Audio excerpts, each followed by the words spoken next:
বর্ণাঢ্য আয়োজনের মধ্য দিয়ে টাঙ্গাইলের নাগরপুরে বাংলাদেশ জাতীয়তাবাদী যুবদলের ৪৭তম প্রতিষ্ঠাবার্ষিকী উদযাপন করা হয়েছে।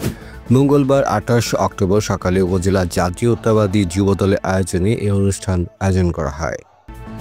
দিবসটি উপলক্ষে উপজেলার বিভিন্ন ইউনিয়ন থেকে যুবদলের নেতাকর্মীরা খণ্ড খণ্ড মিছিল নিয়ে নাগরপুর সরকারি কলেজ মাঠে সমবেত হয়। পরে কলেজ মাঠ থেকে এক বর্ণাঢ্য র্যালি বের হয়ে উপজেলা চত্বর ও সদর বাজারের প্রধান সড়ক প্রদক্ষিণ করে। র্যালি শেষে কলেজ মাঠে এক সংক্ষিপ্ত আলোচনা সভা অনুষ্ঠিত হয়। উপজেলা যুবদলের আহ্বায়ক নাজবুল হক স্বাধীনের সভাপতিত্বে এবং সদস্য সচিব নজরুল ইসলামের সঞ্চালনায় সভায় প্রধান অতিথি হিসেবে উপস্থিত ছিলেন বিএনপির মনোনয়ন প্রত্যাশী ও রাজশাহী বিশ্ববিদ্যালয়ের সাবেক ছাত্রনেতা আতিকুর রহমান আতিক।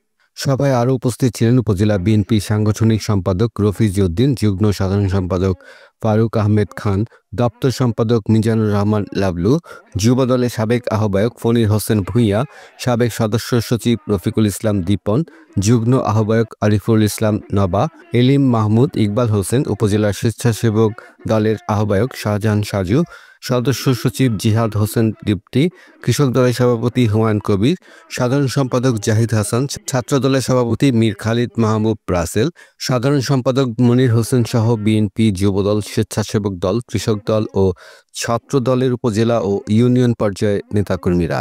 উৎসবমুখর পরিবেশে আয়োজিত এ অনুষ্ঠানে বক্তারা বলেন, যুবদল দেশের গণতন্ত্র রক্ষায় অগ্রভাগে থেকে কাজ করছে। আগামী দিনে দলের নেতৃত্বে নতুন প্রজন্মের তরুণরাই গণতন্ত্র পুনরুদ্ধারে বড় ভূমিকা রাখবে। মাসুদুল হক, কালচক্র 24।